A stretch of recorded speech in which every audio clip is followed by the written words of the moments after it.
कर्करोग दिन.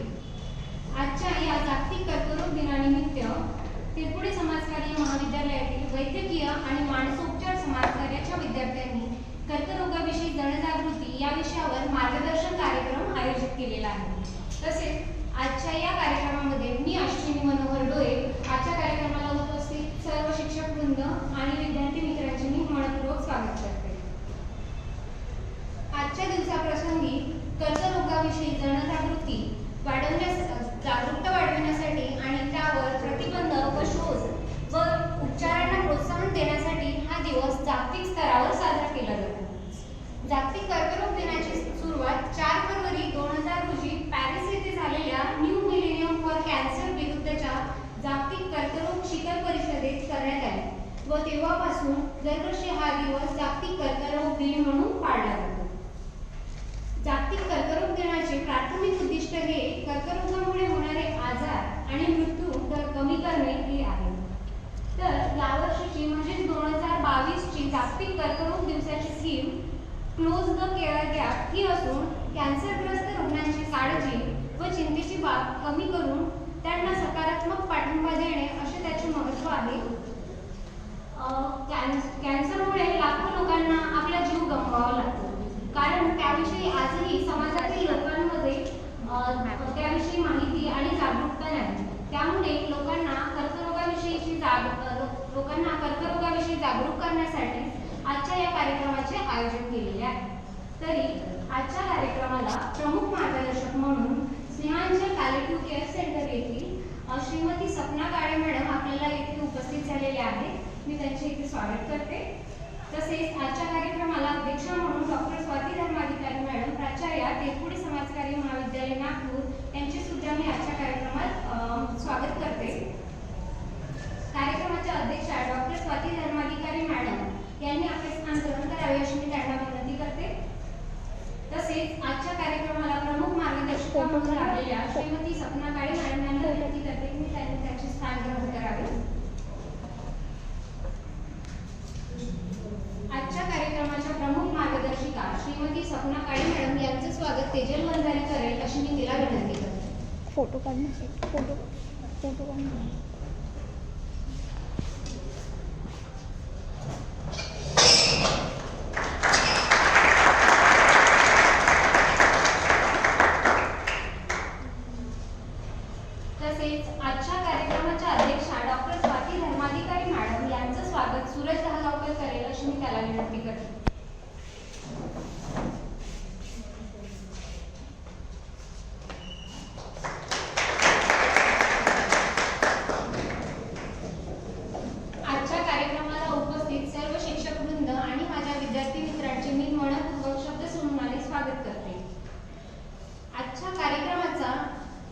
प्रास्ताविकाच्या माध्यमातून मांडण्यासाठी मी मनोहर हळस याला आमंत्रित करते.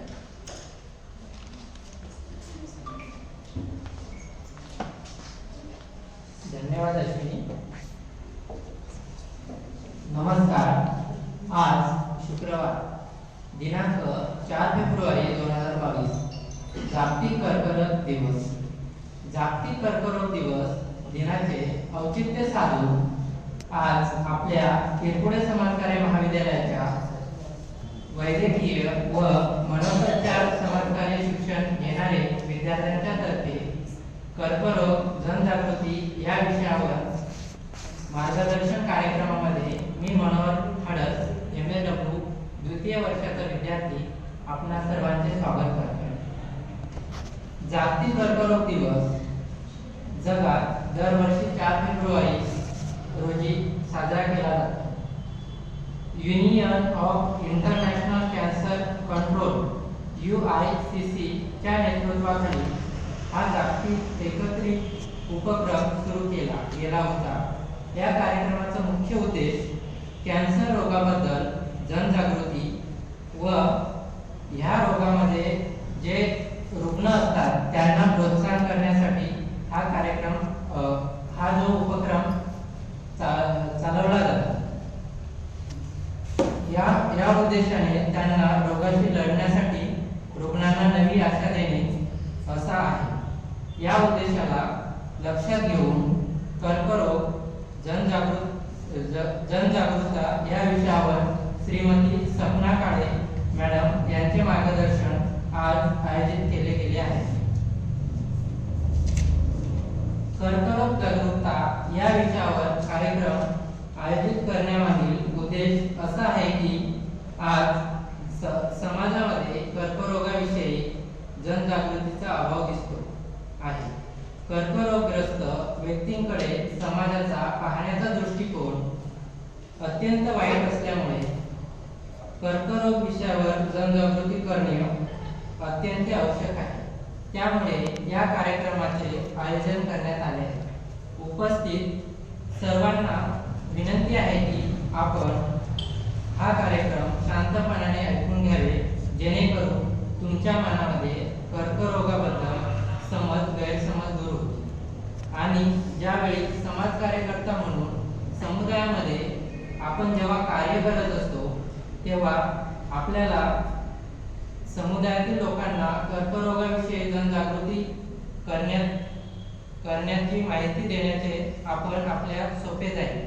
त्यामुळे सर्वांना विनंती आहे की आजचा कार्यक्रम आपण शांतपणाने ऐकावे अशी मी विनंती करतो.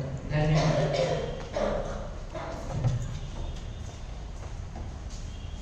धन्यवाद मनोहर.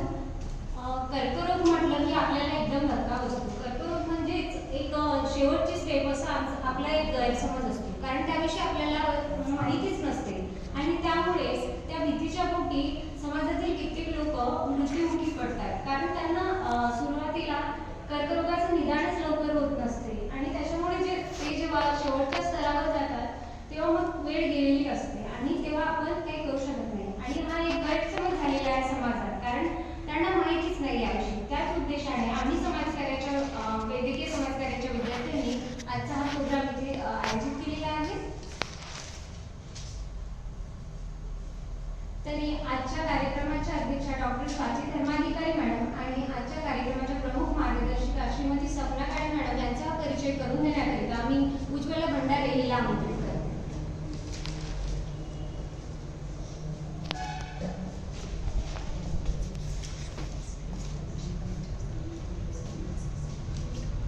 नमस्कार, मी उज्ज्वला भंडारे MSW सेकंड इयरची विद्यार्थिनी आहे.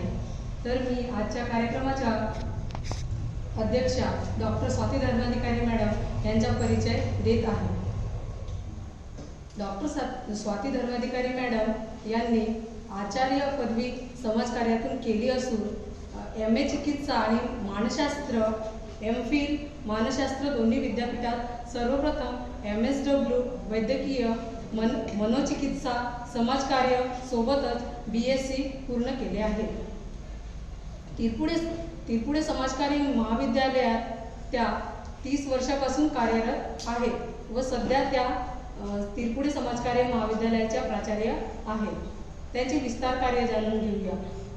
200हून अधिक शासकीय व स्वयंसेवी संस्थांशी संबंधित प्रशिक्षण, संशोधन कार्यशाळा, परिसंवाद इत्यादींचे नियमित आयोजन आहे. तसेच भरोसा पोलीस येथे मनसोपचार तज्ज्ञ म्हणून कार्यरत आहे. लेखन, लोकमत, तरुण भारत, महाराष्ट्र टाइम्स, मैफिल, दैनिक सकाळ, मी, लोकसत्ता, चतुरंग, लोकशाही, वार्ता, झिंग, पुरवणी, दिव्य, मराठी, मधुरिमा इत्यादी या वर्तमानपत्रामधून नियमित वृत्तपत्रीय लेखन, स्तंभलेखन, कव्हर स्टोरीज या अंतर्गत 250हून अधिक लेख प्रसिद्ध आहेत. विशेष कार्य 2005 पासून टेलिकाउन्सिलिंग हेल्पलाईन अभ्यास सुरू, 10वी 12वीचे विद्यार्थी व मानसिक आजारावर समुपदेशन करीत असतात. मन ह्या विविध मानसिक समस्यांवर आधारित 50हून अधिक प्रयोग झालेले आहेत. त्यानंतर आजच्या कार्यक्रमाला लाभलेल्या अध्यक्षा म्हणून सपना काळे मॅडम यांचा मी परिचय देत आहे. आज दिनांक 4 फेब्रुवारी 2022 जागतिक कर्करोग दिवस म्हणून आपण संपूर्ण जगभर साजरा करीत असतो. आज जागतिक कर्करोग दिवस त्यानिमित्ताने आयोजित केलेल्या कार्यक्रमाला प्रमुख मार्गदर्शक म्हणून आजच्या कार्यक्रमाला उपस्थित असलेल्या सौ सपना काळे मॅडम यांचा परिचय करून देत असताना आनंद होत आहे. सपना काळे मॅडम सध्या नागपुरातील कर्करोग संबंधित रुग्णांच्या सेवेसाठी असलेल्या स्नेहांचल पॅलिएटिव्ह केअर सेंटर येथे कार्यरत आहेत. नागपुरातील हिरवाई या पर्यावरण समूहाच्या काळे मॅडम सहसंस्थापक आहेत. ब्रिटिश काउन्सिलच्या सहाय्याने खान विभाग विश्वेश्वरच्या national institute of technology VNIT Nagpur येथे संशोधन सहाय्यक म्हणून काम करीत असताना आणि कॅम्बोल स्कूल ऑफ माइन्स यांच्या संयुक्त विद्यमाने आयोजित आंतरराष्ट्रीय परिषदेत मध्य भारतातील मॅग्नीज खाणीच्या परिघातील सामाजिक आर्थिक स्थितीचा आढावा या शोधनिबंधाचे सादरीकरण मॅडम यांनी केले आहे. काळे मॅडम गेल्या 25 वर्षापासून सामाजिक क्षेत्रात कार्यरत असून सुरुवातीच्या काळात त्यांनी राजस्थानमधील किशोरवयीन मुलींच्या शिक्षणासाठी आणि आरोग्यासाठी काम केले आहे. मध्य प्रदेश, राजस्थान आणि आता महाराष्ट्रात महिलांचे आरोग्य, किशोरवयीन मुलींचे समुपदेशन, महिला सक्षमीकरण, नैसर्गिक संसाधने व्यवस्थापन, लोकांचे अधिकार, क्षमता, प्रशिक्षण अशा अनेक कितीतरी विषयावर काळे मॅडम यांनी काम केलेले आहे. मॅडम नागपुरातील SSG गटांच्या सक्षमता बांधणीत सामील असून त्यांना आरोहा नावाच्या NGOच्या सहकार्याने कौशल्य वाढीचे प्रशिक्षण दिले आहे. नागपुरातील salt lake search marketing services private या IT फर्मसाठी कंटेंट रायटर म्हणून काळे मॅडम यांनी काम केले आहे. मॅडम यांचा परिचय खूप मोठा असून आज आपल्या तिरपुडे समाजकार्य महाविद्यालय नागपूर येथे मॅडम उपस्थित होऊन आपल्या सर्वांना मार्गदर्शन करत आहेत. हे आपल्यासाठी नक्कीच आनंदाची बाब आहे. आदरणीय सपना काळे मॅडम आपल्या आमच्या महाविद्यालयात सहर्ष स्वागत करीत आहे. धन्यवाद.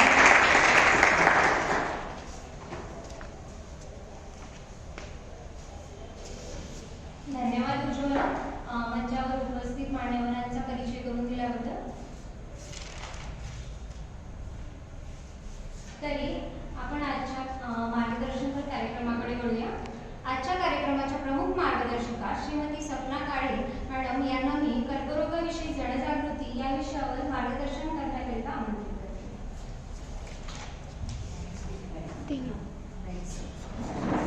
ते हटवून टाक. ते हटवून टाक.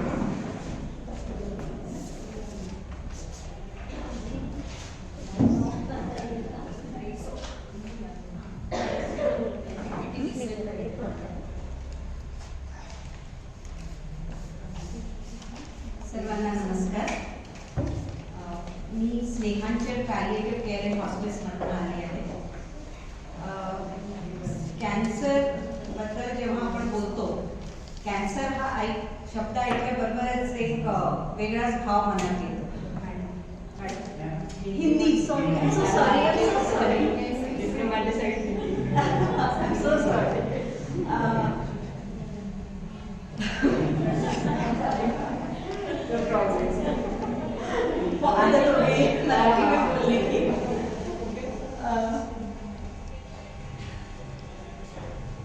कैंसर, जब हम कैंसर की बात करते हैं, जब डॉक्टर्स किसी भी पेशेंट को बताता है कि उसको कैंसर हुआ है, तो पहला जो भाव मन में आता है वो डर का आता है और सामने आपकी मृत्यु दिखती है. कुछ इस तरह का माहौल बनता है कि जो एकदम निराशावादी सा सब हो जाता है. पर ज़रूरी नहीं है कि कैंसर बोला तो मरना ही है, ऐसा नहीं होता है. कैंसर सर्वाइवर्स भी हैं जो कैंसर को हरा के और अपना जीवन सुचारू रूप से जी रहे हैं. मैं जो PPT दिखाने वाली हूँ उसमें थोड़ा भाग कैंसर का है, ज़्यादा भाग पैलिएटिव केयर सेंटर का है, क्योंकि कैंसर के साथ या किसी भी ऐसी क्रॉनिक बीमारी के साथ पैलिएटिव केयर ये होना बहुत ज़रूरी है, वो सपोर्ट सिस्टम होना बहुत ज़रूरी है. तो कैंसर अगर 1/4 है तो 3/4 इज पैलिएटिव केयर, क्योंकि हम उसमें काम करते हैं. शुरू करिए.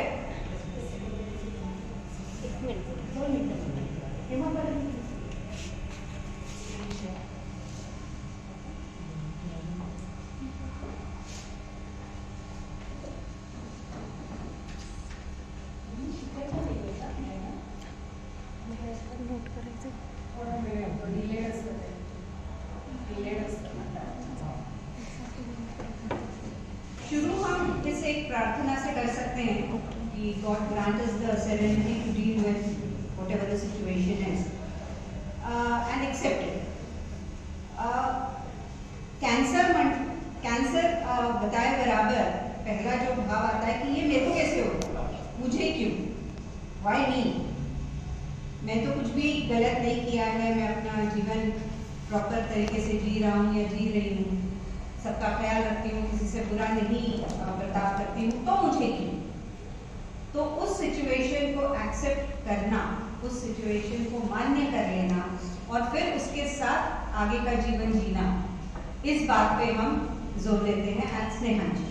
सो this is one of the leading sentences for Snehanjali. What we can not change we accept, और we accept it with full heart, और उसके साथ ही हम अपना आगे का जीवन जिएंगे. नेक्स्ट,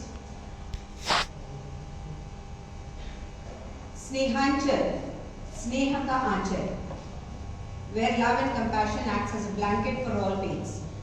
आगे चल के हम बात करेंगे कि पेन्स कौन कौन से, but at this point of time हर प्रकार का दर्द जो हमारे पेशेंट्स को है उसको स्नेहांचल अपने प्यार से और करुणा से ढक लेता है, उसको कम करता है.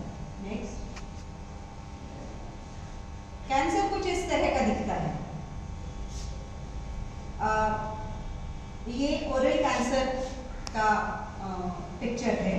कुछ इस तरह से सेल्स जब अनियंत्रित तरीके से बढ़ते हैं, क्योंकि अगर प्रॉपर जो हमारी पेशियां हैं या जो कोशिकाएं हैं वो बढ़ती हैं तो हम जैसे आज दिख रहे हैं वैसे दिख रहे होंगे.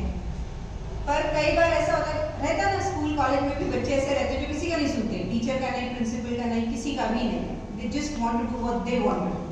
कुछ इस तरह का हमारे बॉडी सेल्स भी करते हैं कि किसी का नहीं सुनना है, अपने ही हिसाब से हमें बढ़ना है. जनरली अगर अपनी पेशियां या अपनी कोशिकाएं 2-4 इस तरह के इसमें बढ़ती हैं तो यहाँ वो 2 से 6, 6 से 12 इस रेट से बढ़ती है. And then such kind of a lump occurs in the body. Blood cancer जैसे कैंसर में इस तरह का कुछ नहीं है. They are just the cells that grow indiscriminately. पर मुंह का कैंसर हुआ, ब्रेस्ट कैंसर हुआ, सीए सर्विक्स हुआ, ब्रेन में लम्प हुआ, पेट में ट्यूमर हुआ, वो कुछ इस तरह का नहीं है. और ये कहीं से बाहर से नहीं आता, ये हमारे ही शरीर में है जो बढ़ता जाता है, हमारे शरीर को तकलीफ देता है. ये मैं बता चुकी. पता कैसे पड़े कि कैंसर है? जनरली डॉक्टर्स अपने को सजेस्ट करते हैं कि ईयरली चेकअप हर किसी ने करना चाहिए. मेडिकली वो एडवाइस ऐसा करते हैं. जब हम सर्दी खांसी के लिए भी जाएं तो बताते हैं कि नहीं, एक बार ईयरली चेकअप कर लिया करेगा, स्पेशली गिवन आवर एज, हमको तो बोलते हैं. पर अगर मेरे को तकलीफ ही नहीं है, मुझे कुछ हो ही नहीं रहा है, मेरी बॉडी कह रही है कि मैं एकदम ठीक हूँ, तो मैं डॉक्टर के यहाँ नहीं जाऊँगी. आई बी लाइक ठीक है ना, जब कुछ होगा तब देखेंगे. और वो जब कुछ होगा ना देखेंगे वाले एटीट्यूड की वजह से कई बार ऐसा होता है कि आपका शरीर अंदर से खराब हो रहा होता है, आपको पता ही नहीं चलता. कैंसर के केस में एग्जैक्टली वही. कई बार आपका पेट दुख रहा है, आप डॉक्टर के पास जाते हैं, वो 5-6 आपको दवाइयाँ लिख के दे देता है, 5-6 दिन की देता है, वो सेटल डाउन हो जाता है. And then you forget about it कि हाँ ठीक है हुआ है. But on a regular basis अगर वो होता है तो देन यू वेक अप कि अरे यार ये तो बहुत ही ज़्यादा. तो इस तरह का एटीट्यूड रहता है और ये कैंसर फिर उस स्टेज पे आ जाता है जब कई बार हम कुछ नहीं कर पाते. सो जिस वक्त आप डॉक्टर के पास पहुंचते हैं और अगर ऐसा है कि ऑन अ रेगुलर बेसिस आपको कुछ ना कुछ हो ही रहा है, उसी जगह पे दर्द हो रहा है, तो then the doctor asks you for tests. आगे के आप एडवांस टेस्ट कीजिए, सोनोग्राफी कीजिए. सोनोग्राफी में अगर उसको या स्कैन कीजिए, उसमें से अगर उनको समझ में आ जाए कि देयर इज एन एबनॉर्मलिटी, तो फिर वो कहते हैं कि बायोप्सी हम करेंगे. यानी जहाँ कहीं ट्यूमर है वहाँ का हम एक टिश्यू निकालेंगे और माइक्रोस्कोप के नीचे देखेंगे।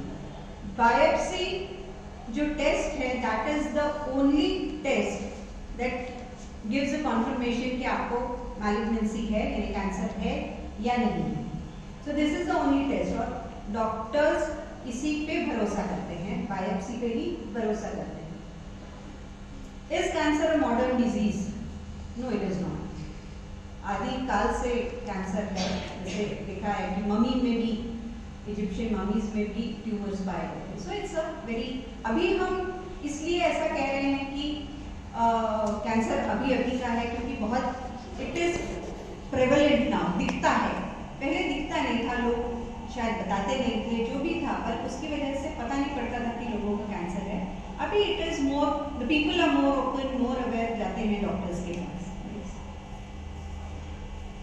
कुछ इस तरह के कैंसर्स हैं जो सबसे लेफ्ट ऊपर वाला है, उनको लंग्स और इस जगह पे कैंसर है, इसलिए उनका खाना भी जैसे जैसे कैंसर बढ़ता गया, उनका खाने का जो वो है इसोफेगस है वो भी ब्लॉक होता गया, इसलिए नाक में से नली डाल के उनको दिया जा रहा है। दिस इज ओरल कैंसर, पूरा उनका चेहरा ही चला गया है। Same with this, head and neck वाले ही हैं चारों। Nagpur is suppose to be the world capital of oral cancer, imagine that. माने हम किस चीज के लिए फेमस हैं? तो ओरल कैंसर के लिए हम फेमस हैं, दुनिया में हम कैपिटल हैं। जी right right. So oral cancer के लिए नागपुर इज द कैपिटल। हमारे यहाँ स्नेहांचल में भी 90% पेशेंट्स जो आते हैं वो इसी तरह के आते हैं, जिस तरह के आप देख रहे हैं। इसका मेन कारण जैसे उन्होंने कहा टोबैको है, खर्रा, गुटखा, पान, बीड़ी, सिगरेट, दारू, ये सब बहुत ज़्यादा प्रचलित है। इसलिए कैंसर का प्रमाण भी नॉट नेसेसरीली कि जिनको जो ये सब नहीं खाते हैं उनको नहीं होता है, उनको भी होता है, बट इसका प्रमाण ज़्यादा है। से ओरल कैंसर का पिक्चर से कुछ हर किसी को माने कौन से लोगों को कौन सा कैंसर हो सकता है।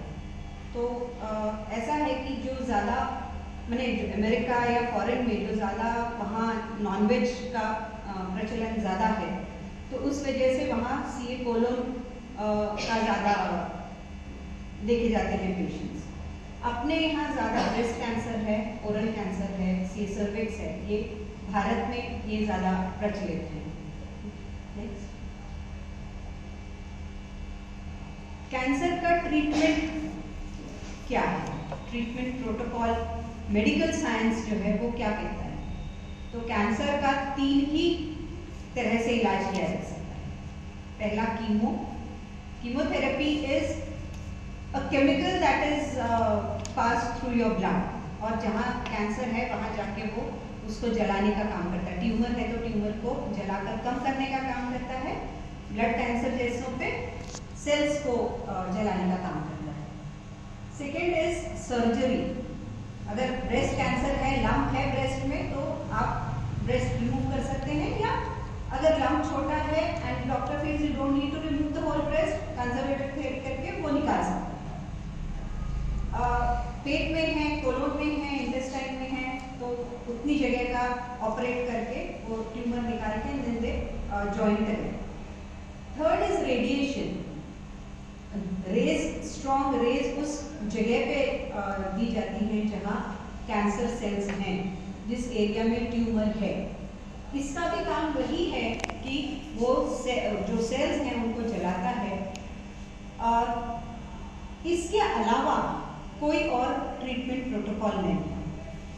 It can be in a combination, chemo surgery, chemo radiation, surgery radiation, chemo surgery radiation, but सब खेल इन 3 प्रोसेसेस पे ही है। इसके अलावा चौथा कोई मेडिकल साइंस के पास इसके लिए इलाज नहीं है, कैंसर के लिए इलाज नहीं है। लोग जाते हैं आयुर्वेदिक दवाइयों पे की तरफ जाते हैं, कुछ होम्योपैथी लेते हैं, कुछ नेचुरोपैथी की तरफ जाते हैं, बट मेडिकल साइंस जो होता है, जो हॉस्पिटल्स में दिया जाता है, वो यही 3 चीज़ें हैं जो वो कर सकते हैं इसके अलावा। अब ऐसा है कि अगर ये 3 चीज़ें कर रहे हैं तो then it should be a thing that this disease gets cured बिल्कुल ठीक से, क्योंकि बाकी हम तो सर्दी खांसी बुखार जब होता है और हम डॉक्टर के पास जाते हैं, दवाइयाँ देते हैं या हार्ट सर्जरी भी करते हैं फॉर दैट मैटर, तो इंसान ठीक हो जाता है, ठीक होके वो घर आ जाता है। इसके साथ कैंसर के साथ हम ये नहीं कह सकते कि वो क्योर हो जाए। कई बार ऐसा भी होता है कि ये तीनों प्रोसेसेस होती हैं पेशेंट पे and yet the patient is not cure. उसकी जो भी तकलीफ है, जो भी उसको हो रहा है, वो वैसे ही रहता है। So one never says cancer is cure. कोई भी डॉक्टर, कोई भी फिजिशियन आपको ये नहीं कहेगा।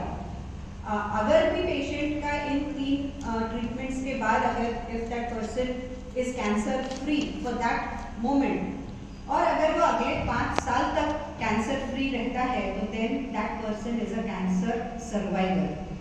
और वो कैंसर सर्वाइवर आज जन्म रहता है। He is never called a cured patient. Cancer cure नहीं होता है क्योंकि कभी ना कभी वापस आने की संभावना रहती है।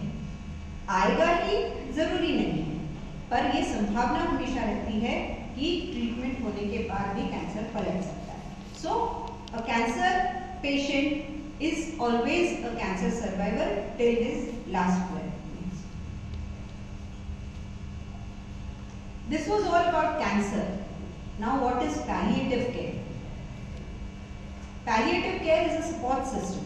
माने अगर पेशेंट क्यूरेटिव केयर भी कर रहा है, क्यूरेटिव मीन्स उसका ट्रीटमेंट चल रहा है, ये तीनों प्रोटोकॉल्स चल रहे हैं, अगरचे वो चल भी रहा है तो भी उसको सपोर्ट की ज़रूरत होती है, क्योंकि कैंसर का जो ट्रीटमेंट है वो बहुत मुश्किल ट्रीटमेंट है, बहुत तकलीफ दे ट्रीटमेंट है ऑन ऑल लेवल्स, फिजिकली भी, मेंटली भी, फाइनेंशियली भी, सोशियो इकोनॉमिकली भी एंड ऑफ कोर्स स्पिरिचुअली। हर लेवल पे it is a very difficult kind of a situation which needs to be managed. और वो काम, वो जो सपोर्ट सिस्टम, सपोर्टिंग हेल्प देने का जो काम है, वो पैलिएटिव केयर है। Palliative care works to improve the quality of life. जो कुछ उनकी जीवन की शैली है या जीवन मान है, उसको ऊंचा करने में या उठाने में पैलिएटिव केयर की मदद ली जाती है। Snehanchal, like I said, is a palliative care centre, और जिस दिन से कैंसर डिटेक्ट हुआ है पेशेंट को हमारे, फिर वो मेडिकल कॉलेज में हो, क्योंकि वहाँ हमारा MOU है और हमारे सोशल वर्कर्स काउंसलर्स वहाँ हैं, या फिर टुकड़ोजी कैंसर हॉस्पिटल में हो, वहाँ भी क्योंकि टुकड़ोजी कैंसर हॉस्पिटल हमारा टेक्निकल कोलैबोरेटर है, तो इस वजह से वहाँ भी हमारे सोशल वर्कर्स और वॉलंटियर्स हैं। तो जहाँ कहीं भी कैंसर डिटेक्ट होता है पेशेंट को, तो उस दिन से वो हमारे साथ रजिस्टर्ड होता है, और जिस दिन तक वो इस दुनिया में है, उस दिन तक स्नेहांचल उसको साथ देता है। अलग अलग लेवल्स पे, अलग अलग टाइम पे, अलग अलग दशा जो उसकी हो जाती है उसके हिसाब से, बट साथ हमेशा स्नेहांचल का उस पेशेंट के साथ है।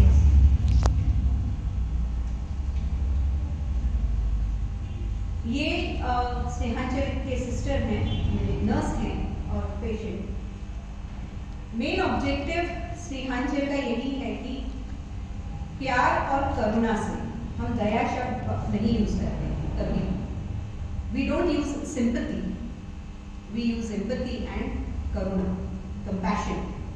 तो हम प्रेम और करुणा के साथ अपने पेशेंट्स की सेवा करते हैं, ताकि जब वो इस दुनिया को विदा करें तो वो एक डिग्निफाइड एग्जिट हो, वो तकलीफ में ना जाए इस दुनिया को छोड़कर, जो कुछ भी उनकी तकलीफें हैं वो यही रिजॉल्व हो जाए और फिर वो इस दुनिया को छोड़े। उस एम को लेकर स्नेहांचल काम करें। जैसे मैंने कहा, अलग अलग तकलीफें हैं, मैंने हर कैंसर पेशेंट को इन जो मैं आगे तकलीफें बताऊंगी, इन सबसे ऑलमोस्ट हर किसी को जाना पड़ता है, और उनको मैनेज करना भी बहुत ज़रूरी है। अगर हम कह रहे हैं डिग्निफाइड समस्याएं, क्योंकि उनकी जर्नी एक समान है, अलग अलग कैंसर्स हो सकते हैं पर वो जर्नी जो है वो एक ही है। वो एक ऐसी बीमारी के साथ जूझ रहे हैं जिसका अंत पता नहीं कैसा हो, त्रासदायी हो या अच्छा हो, यानी शांत मृत्यु आए या तकलीफ में हो जाए। तो जर्नी एक समान है, कैंसर्स अलग अलग है। Emotional stress, physical stress, spiritual stress, ये 3 मेन स्ट्रेसेस हैं किसी भी इंसान के, अपने भी हैं। हम भी इमोशनल स्ट्रेस से गुजरते हैं, स्पिरिचुअल स्ट्रेस रहता है और फिजिकल स्ट्रेस होता है, पर हम अपने अपने कामों में या अपनी अपनी दुनिया में इतने व्यस्त हैं कि हम इन पे ज्यादा गौर नहीं करते हैं, उसको बेवजह हम लेके नहीं बैठते हैं कि ठीक है ना, मरना है बट वो कभी कभी मरना है, ये हम हमेशा सोच के चलते हैं। पर हमारे जो पेशेंट्स हैं वो अपनी मौत दिन रात देख रहे होते हैं, उनके ये स्ट्रेसेस मैनेज करना बहुत जरूरी होता है। जैसे मैंने कहा कि जिस दिन डायग्नोज होता है उस दिन से तो पूरी ट्रीटमेंट के दौरान और उसकी मृत्यु तक ये जो तीनों सिम्टम्स हैं, ये जो तीनों वेदनाएं हैं, ये कहीं ना कहीं लक्षित होती जाती हैं, उभरती जाती हैं। Next, physical stress. जनरली मुझे नहीं पता कितने लोगों को ये अंदाजा है कि कैंसर के वुंड्स होते हैं, तो मैंने दिखा दिया है, बट कैंसर के भयानक वुंड्स होते हैं जो मैनेज करने होते हैं। शारीरिक स्वच्छता, ये अगर वुंड है तो कई बार ऐसा होता है कि हम जैसे बोलते हैं ना, अपने यहाँ कहीं लग जाए हाथ पैर पे तो हम उसमें पानी नहीं लगने देते क्योंकि वो पक जाएगा, उसको वैसे ही छोड़ देते हैं। सेम इनके साथ होता है, अगर उनको वुंड है, अगर घर वालों को हमने अवेयर नहीं किया है तो वो उस वुंड को बिल्कुल हाथ नहीं लगाएंगे, बाकी उसको पूरा साफ रखेंगे बट वुंड को साफ नहीं करेंगे, which is an added stress to the patient, क्योंकि उस वुंड में से फिर धीमे धीमे, क्योंकि आखिर वो सड़ा हुआ मांस है आपका, तो उसमें से दुर्गंध आना शुरू होती है and the care givers don't realise कि वो उनको, उस पेशेंट को तकलीफ दे रहा है। वो ये समझते हैं कि उसको पानी नहीं लगने देना चाहिए वरना ये बढ़ता जाएगा, वो एज इट इज बढ़ता जाएगा, उसका कंट्रोल वैसे भी अपने हाथ में नहीं होता है, that would has to grow, इसलिए उनको इस वजह से भी तकलीफ होती है। ये फिजिकल डिस्ट्रेस हमको मैनेज करना पड़ता है। खुला जख्म है, उस पर मक्खियां बैठ गई हैं, मक्खियां बैठी हैं ने उसमें मैगेट्स होने ही हैं, उसमें इल्लियां होनी ही हैं, एंड सैडली कोई भी हॉस्पिटल ऐसे पेशेंट को एंटरटेन नहीं करता है जिसके वुंड में मैगेट्स हो। 5 फुट की दूरी से वो बात करेगा, डॉक्टर भी अगर बात है, because maggots also lead to foul smell, तो वो बिल्कुल आपको एंटरटेन नहीं करेगा, वो सीधा बोलेगा कि आप स्नेहांचल जाओ, स्नेहांचल में ही इसका हो सकता है जो कुछ भी अगर वो कर सकते हैं। एंड विश्वास रखें, इतना बोल भर के मैगेट्स निकलते हैं, मैंने अगर हम उनको गिनने जाए तो 1-1.5 किलो तो होंगे, इतने मैगेट्स वो पेशेंट ले लेके घूमता है। So imagine the kind of physical distress that patient is going through. ये वही है, ये निकाल रहे हैं, इस तरह से इल्लियां निकाली जाती है एक चुन चुन के, एंड इमेजिन एक एक निकालना कितना कठिन काम है, बट वो करना पड़ता है, because we believe that our patient should not remain in pen.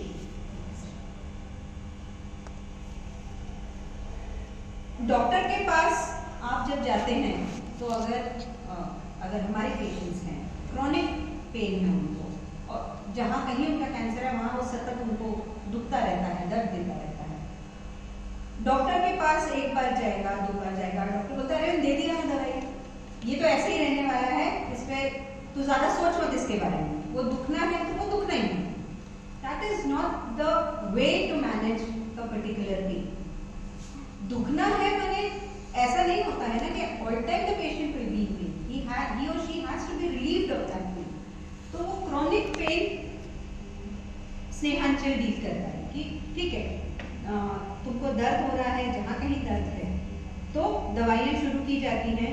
There is a protocol of pain killers जो है, starting the lowest this thing to right up to morphine which is considered a wonder drug for cancer patients. तो morphine तक हम देते हैं patients को just because उनको वो पेन नहीं रहना चाहिए। जिनका ट्रीटमेंट शुरू है, फॉर दैट मैटर जिनका हो चुका है and they are in palliative, उनको acute vomit, loose motions is a regular feature. तो वो मैनेज नहीं होता है, उस वजह से उनका जनरल कंडीशन खराब होता जाता है। तो that needs to be addressed and that is done at सिहांसू। किसी को पैर का है, बोन्स का है, स्पाइनल कॉर्ड का है, पेशेंट कैन नॉट मूव, एक ही जगह रहता है, उस वजह से जो फिजिकल डिस्ट्रेस है उसको भी सिहांसू मैनेज करता है। कई बार ब्रेस्ट कैंसर के जो पेशेंट्स होते हैं, अगर प्रॉपरली एक तो प्रॉपर टाइम पे डिटेक्ट ना हुआ हो, लेट डिटेक्ट हुआ हो, ऑपरेट हुआ हो और फिर वो ऑपरेशन भी सफल ना हुआ हो, तो it leads to oedema here in the hand, जिस तरफ का ब्रेस्ट उनका रिमूव हुआ है उस तरफ का, उस वजह से वो हाथ नहीं हिला पाते, इट स्वेल्स लाइक दिस। उसका pain it needs to be manage, क्योंकि एक्सरसाइज शुरू में किसी ने उनको बताया नहीं होता है, उन्होंने एक्सरसाइज की नहीं होती है, तो that hand becomes swollen and it cannot be moved, तो उस वजह से भी फिजिकल डिस्ट्रेस है। इमोशनल डिस्ट्रेस, किसी का मुझे बताना कि मुझे कैंसर हो गया है is a strong setback for me, एक धक्का है। और मुझ जैसी कोई हो जो टेम्परामेंटली भी हॉट टेम्पर्ड हो, तो पहला तो झापड़ ही मारूंगी, what nonsense I am talking about. It is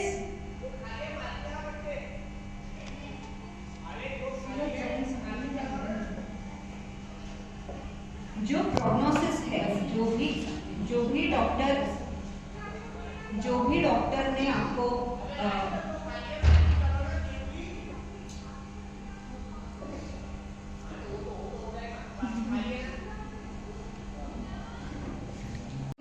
तो मुझे कैसे हो सकता है, know all kinds of questions. तो वो non acceptance gives them emotional stress. Doctors के पास पेशेंट के लिए टाइम नहीं, it's a fact of it. किसी भी हॉस्पिटल में आप चले जाइए, वो प्राइवेट हो या सरकारी हो, मैंने गवर्नमेंट मेडिकल कॉलेज हो या कोई और प्राइवेट सेटअप, डॉक्टर्स के पास पेशेंट्स के क्वेश्चंस आंसर करने के लिए टाइम नहीं है। मेडिकल जैसा I can understand because there were a long list of patients waiting for. Private में भी doctors do not have which leads to an added stress to the patient. एक recent example मुझे किसी ने मेरे साथ शेयर किया। She is one of our donors, highly qualified. Her father was a cancer patient, being treated at a well-known private hospital.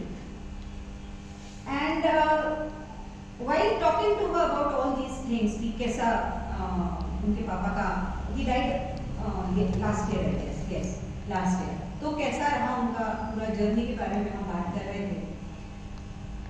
She told me कि ma'am, हम जब भी पापा को लेके जाते थे डॉक्टर से मिलने, 4 घंटे तो हम वेट करते थे कि द डॉक्टर वुड कम, क्योंकि वो इतने ज़्यादा बिजी थे। एंड आफ्टर दैट जब हम उनके केबिन में जाते थे, गिन के वो 45 सेकेंड्स हमको देते। Imagine the situation where they have waited for 4 hours, मैंने वो पेशेंट भी बेचारा, वो पेशेंट लंग कैंसर का पेशेंट है, बैठ नहीं सकता है, you do not give him any other support system and you make him wait for 4 hours and then you give him 45 seconds, जिसमें डॉक्टर जो कुछ भी उनकी फाइल देख के बताएगा वही बताएगा, इनको पूछने का कोई सवाल ही पैदा नहीं होता, क्योंकि वो 45 मिनट्स में तो 45 सेकेंड में तो डॉक्टर नहीं बोलता। Imagine the kind of stress, और ये एक एजुकेटेड फैमिली में हो रहा है, जहां हम इतने हेल्पलेस हैं कि हम तो बोल ही नहीं पाते। तो जो बाकी के पेशेंट्स हैं, जो पढ़े लिखे नहीं हैं, जो गांव से आते हैं, उनको ये स्ट्रेस कितना ज़्यादा होता होगा कि डॉक्टर हमको समझा ही नहीं पा रहा है कि हमें क्या हो रहा है, या हम डॉक्टर को बता नहीं पा रहे हैं कि हमें क्या तकलीफ है या हमें ये प्रश्न है। So this gives an added emotional stress. कई बार फैमिलीज में अगर 4 लोग घर में हैं तो 4 लोगों के अलग अलग विचार होते हैं। जरूरी नहीं है कि हर बार मिल जाए वो विचार। कई फैमिलीज में ये विचार बहुत ज्यादा अलग हो जाते हैं, बहुत ज्यादा डिफरेंसेस उस फैमिली में आ जाते हैं, जिसकी वजह say that becomes a dysfunctional kind of family. ऐसे में जब पेशेंट हमारे यहाँ आता है और वो उस प्रकार की फैमिली से अगर है तो वो एक एडेड बर्डन रहता है कि अब मैं यहाँ हूँ तो मेरा कौन करे। कुछ लाइफ के अनरिजॉल्व उनके इश्यूज रहते हैं, बीवी से बात नहीं हो रही है, बच्चों से बात नहीं हो रही है, भाई से कभी कभी लड़े हैं, वो मुझसे संपर्क में नहीं है। इस तरह के इश्यूज ये बहुत ज़्यादा तकलीफ देते हैं हमारे पेशेंट्स को। Property here is a relative term. हम प्रॉपर्टी मानते हैं बंगला, गाड़ी, 2-4 फ्लैट्स, जायदाद, जमीन।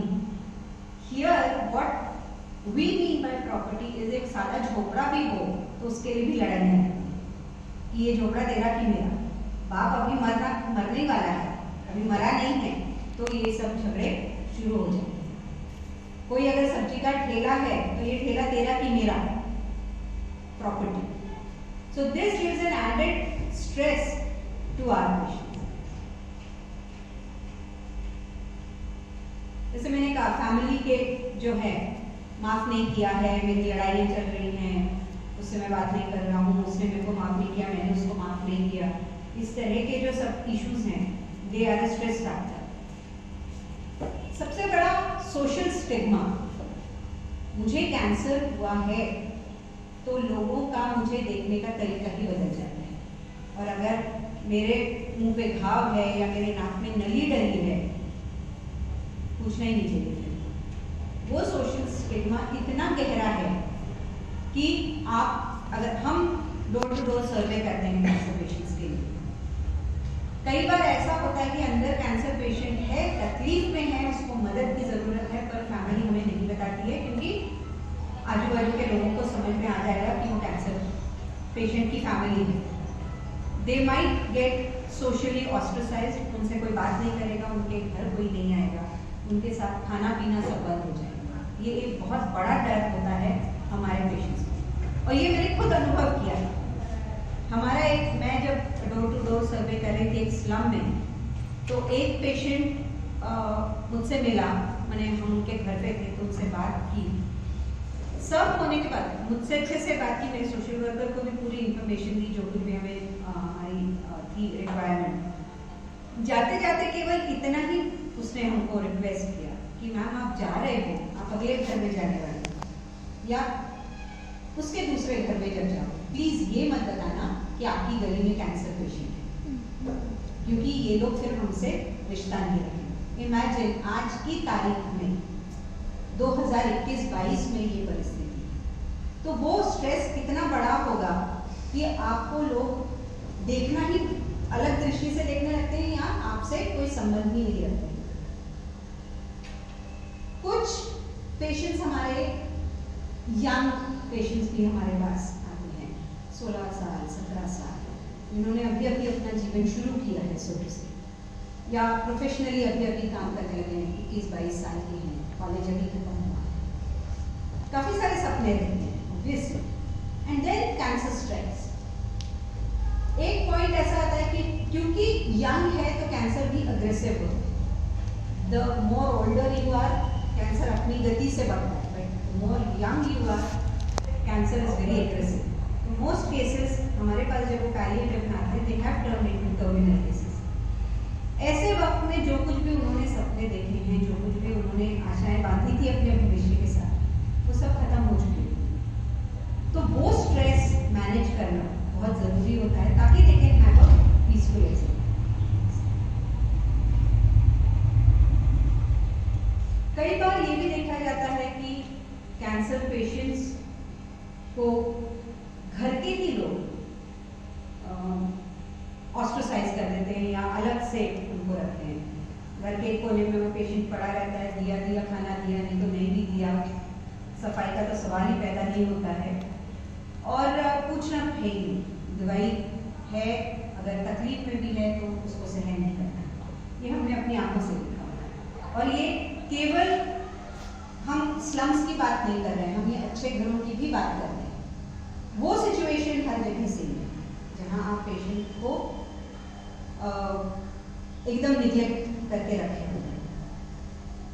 वो स्ट्रेस बहुत बड़ा है। ये जो लेडी दिख रही है आपको, ये हमारे पास आई थी एक यंग लड़का उनको लेके आया, 23-24 साल के लड़के ने उनको लाया। जब हमने उनको रजिस्टर किया तो रजिस्ट्रेशन में नाम, पता, फोन नंबर्स वो सब पूछे जाते हैं, रिलेशन पूछा जाता है कि आप इनके कौन लगते हैं, आप उनको लेके आए हैं।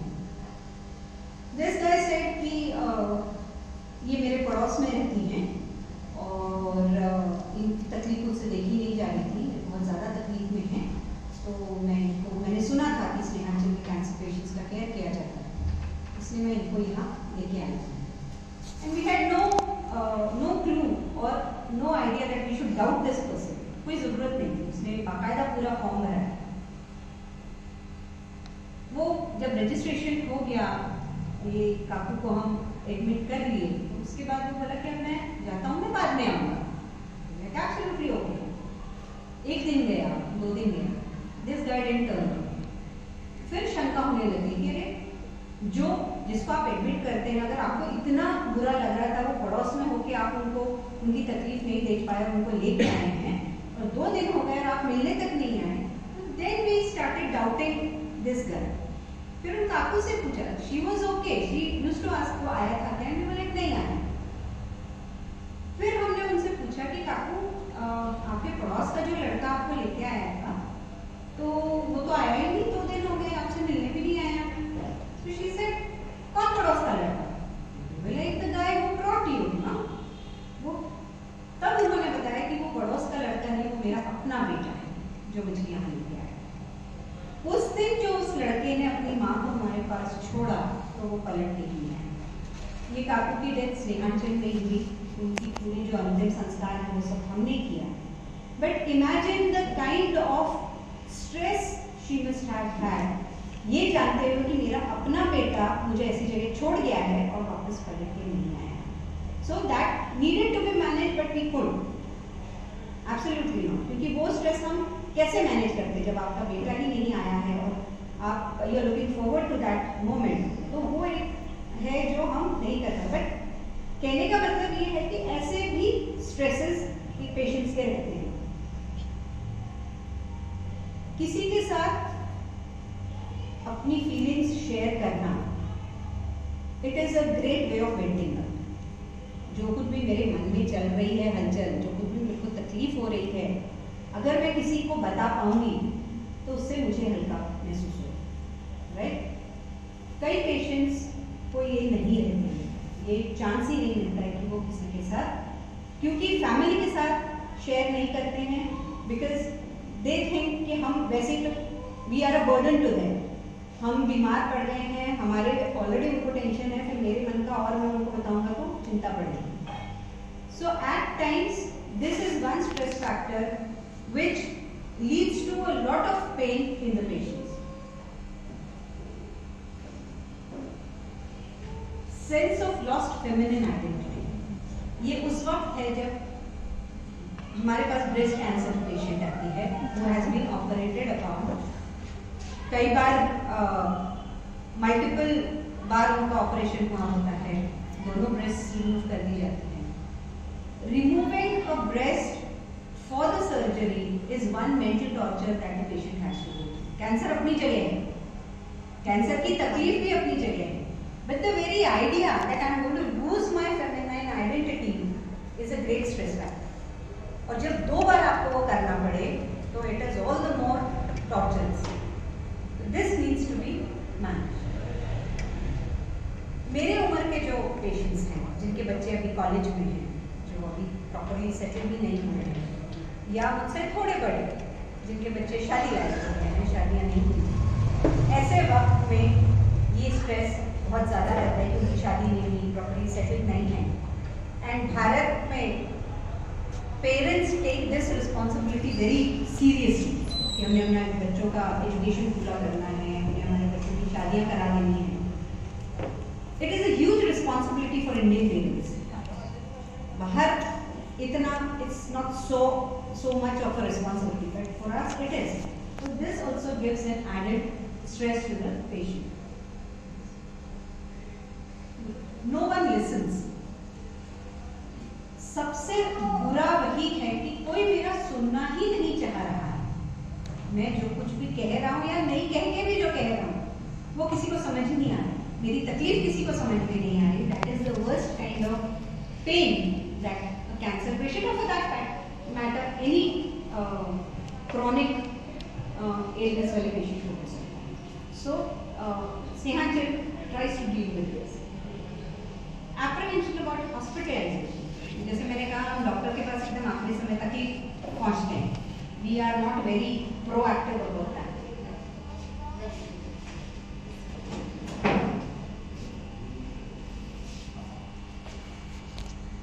Yes. और कई लोगों को इनहेरेंट हॉस्पिटल का डर होता है, and they are the persons who would avoid going to a hospital जहाँ तक पॉसिबल।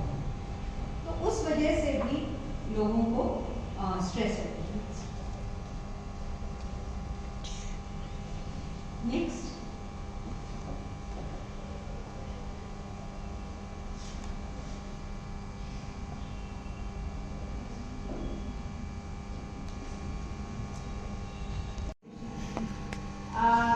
पर इसका मतलब ये नहीं है कि उसके स्ट्रेस नहीं होगा, उसका स्ट्रेस जरूर होगा, सबको होता है।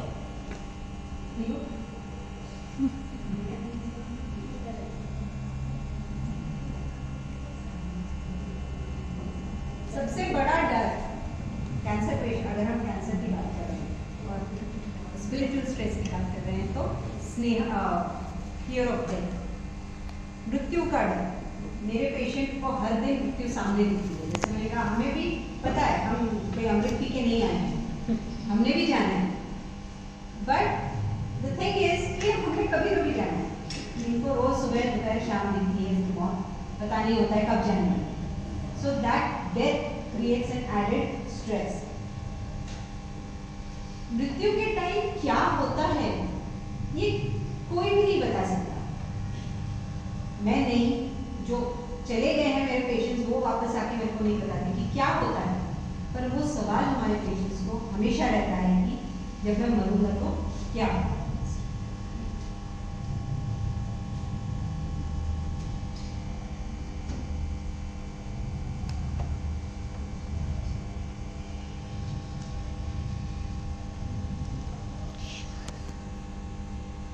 तो अब मैं नरक में जाऊंगा या मेरे को स्वर्ग में जगह मिलेगी? This is a question they continuously ask us. हम इसको मजाक में ले सकते हैं, पर उनके लिए वो बहुत सीरियस क्वेश्चन है, क्योंकि किसी से झगड़ा किया होता है, कई बार किसी का खून किया होता है, ये भी देखा है हमने, और अब वो पछतावा है, पर उसको लगता है कि अब पछता के तो कोई मतलब नहीं है, मेरे को नरक में जाना पड़ेगा। So that gives an added stress to it. जैसे नरक में जाने का है, वैसा ही है कि मैंने जो कुछ भी यहाँ अच्छे कर्म नहीं किए हैं, तो उसकी भरपाई मेरे को अगले जन्म में भी करनी है। मेरे को अगला जन्म भी ऐसे ही तकलीफ में बिताना है क्या? ये उनका अहम सवाल रहता है हमसे। और जैसे वो काकू थी जिनको बेटा छोड़ गया था, जिनको हम डेस्टिट्यूट पेशेंट्स करके रजिस्टर करते हैं ऐसे पेशेंट्स को, जिनके कोई नहीं है और हमें उनका सब करना है, तो उनको ये सवाल होता है कि मेरी अंतर संस्कार कौन है?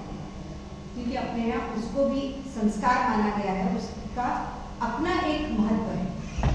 मेरे बेटे ने ही मुझे मुखाग्नि देनी चाहिए, ये हर व्यक्ति को लगता है अगर उनका बेटा है। ऐसे वक्त में अगर आपका बेटा या आपका परिवार आपको छोड़ के चला जाए, पलट के ही ना आए, तो ये स्ट्रेस होना लाजमी है।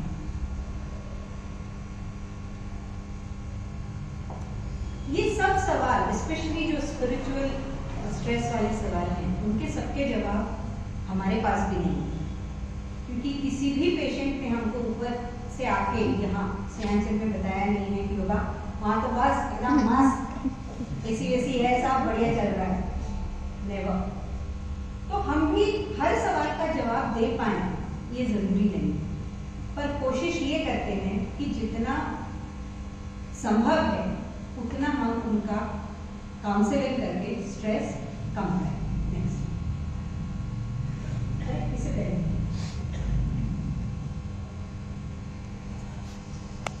इस वजह से ये जो स्ट्रेसेस हम मैनेज इसलिए करते हैं because as you can see a peaceful exit from this world. That is what is needed by every human. हमारी मृत्यु शांतिपूर्ण तरीके से, without any burden on my soul, I move from this world to the other world. ये होना जरूरी है. That is one of the aims of स्नेहांजलि. हम जो काम करते हैं, एक्चुअली स्नेहांजलि उस दिन से काम शुरू करता है जिस दिन डायग्नोज होता है, पण जो गाभा म्हणतो ना कामाचा, यानी जो एसेंस है हमारे काम का, that starts when the patient turns terminal और अपने एंड ऑफ लाइफ की तरफ बढ़ रहा हो. That is called the end of life. और उस वक्त उस पेशेंट के स्ट्रेसेस मैनेज करना सबसे ज़्यादा ज़रूरी होता है, जो स्नेहांजलि पैलिएटिव केयर करता है.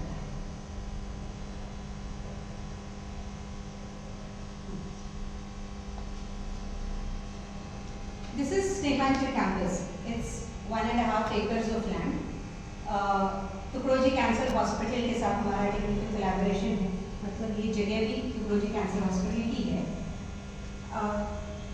2006 से स्नेहांजलि यहाँ पे काम कर रहा है.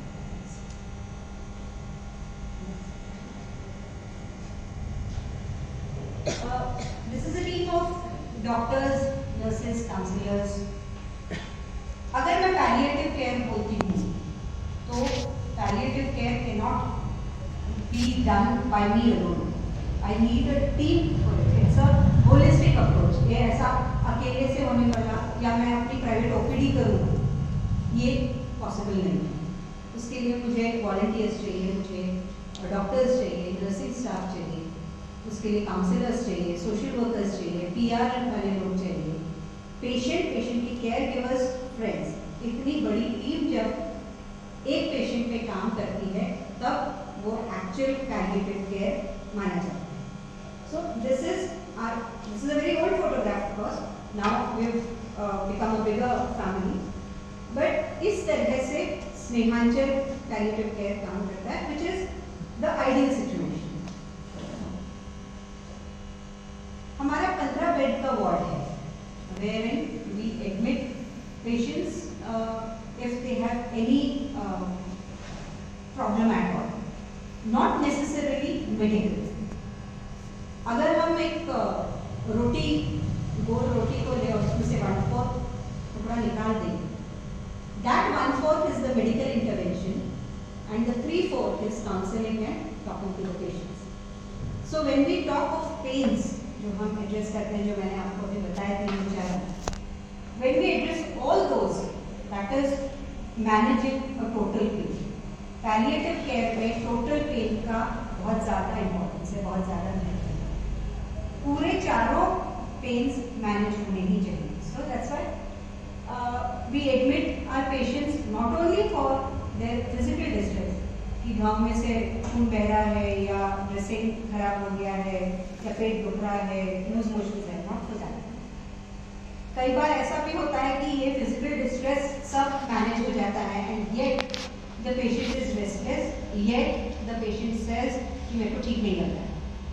At that point of time हमारी जो साइकोलॉजिस्ट है या बेडसाइड काउंसलर है, वो फिर डॉक्टर्स के साथ बैठ के एक डिस्कशन होता है और वो कहते हैं कि नहीं सर, अभी हम इसको डिस्चार्ज नहीं दे सकते हैं क्योंकि मुझे लगता है कि अभी इसके पेन मैनेज नहीं होने.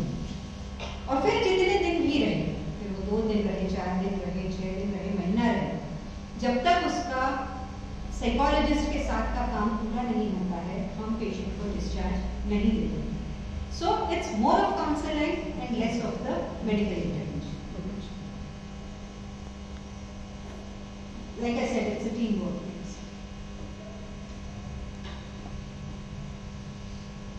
Next. जैसे मैंने कहा टाइम नहीं दे पाते हैं, उस वजह से पेशेंट्स के एप्रीहेंशंस, उसके सवाल, फाइल में क्या लिखा है, यहाँ तक हमको मैंने जनरली एक पेशेंट को नहीं पता होता है, टेक्निकल टर्म्स नहीं समझ आते हैं। मुझ जैसी जो इंग्लिश में फ्लुएंट है उसको ही कई बार वो टर्म्स नहीं समझ में आते हैं। तो ऐसा बंदा या ऐसा पेशेंट जो गांव से आ रहा है, जो पढ़ा लिखा भी नहीं है, उसके लिए वो फाइल समझ पाना कि अपनी फाइल में क्या है, it is his very right that he should know, पर वो नहीं हो पाता है। वो डॉक्टर्स के पास उतना टाइम नहीं है। We give them that time. हमारे डॉक्टर्स, हमारे काउंसलर्स, हमारी नर्सेज उनको बताती हैं कि एग्जैक्टली आपको क्या दवा दी जा रही है, क्यों दी जा रही है, और आपकी फाइल में, आपके रिपोर्ट्स में क्या लिखा है, ताकि उनका जो स्ट्रेस है, जो उनके सवाल हैं, उनके जवाब हम उनको दे सकें।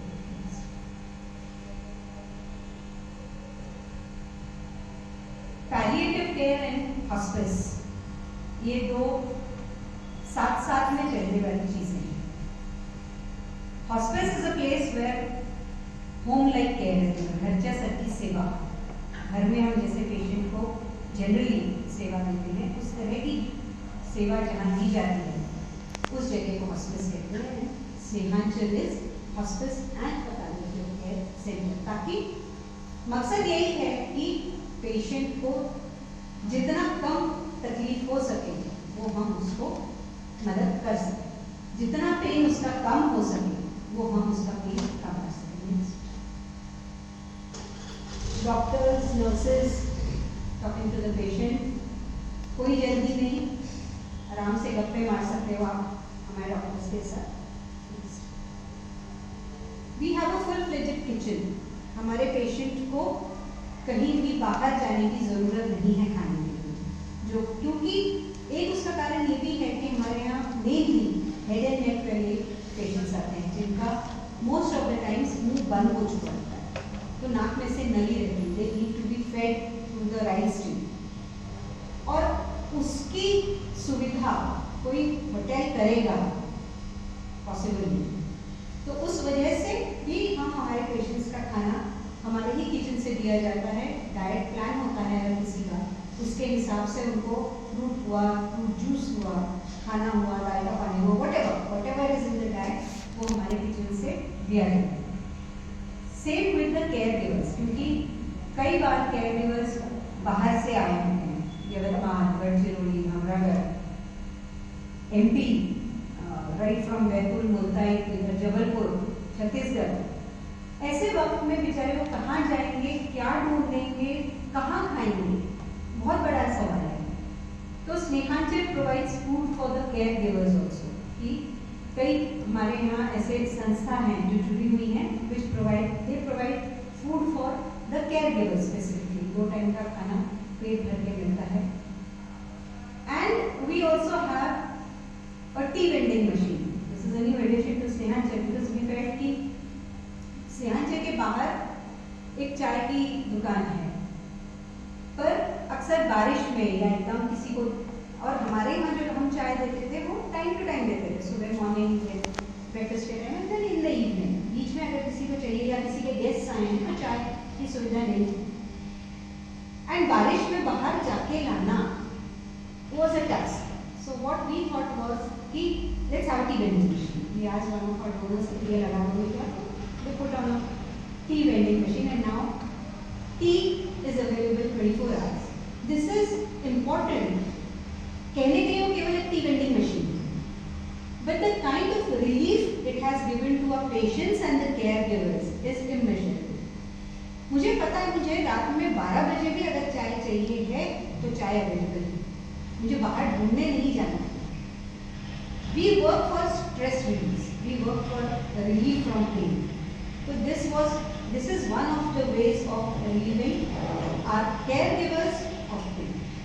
The second way is हमारे यहाँ जब पेशेंट एडमिट होता है स्ट्रेस कि केयर गिवर में रहना है, एक केयर गिवर इज जरूरी, उसने रहना ही है अपने पेशेंट के साथ। कई बार हम देखते हैं कि केयर गिवर ही थक गया होता है, केयर कर दिया, वही थक चुका होता है, there is fatigue, there is irritability, हर समय ऐसा चिड़ करते रहते हैं, and it all comes down to कि इसका मेरे को दिन भर करना है, इसका मेरे को ऑल टाइम करना है।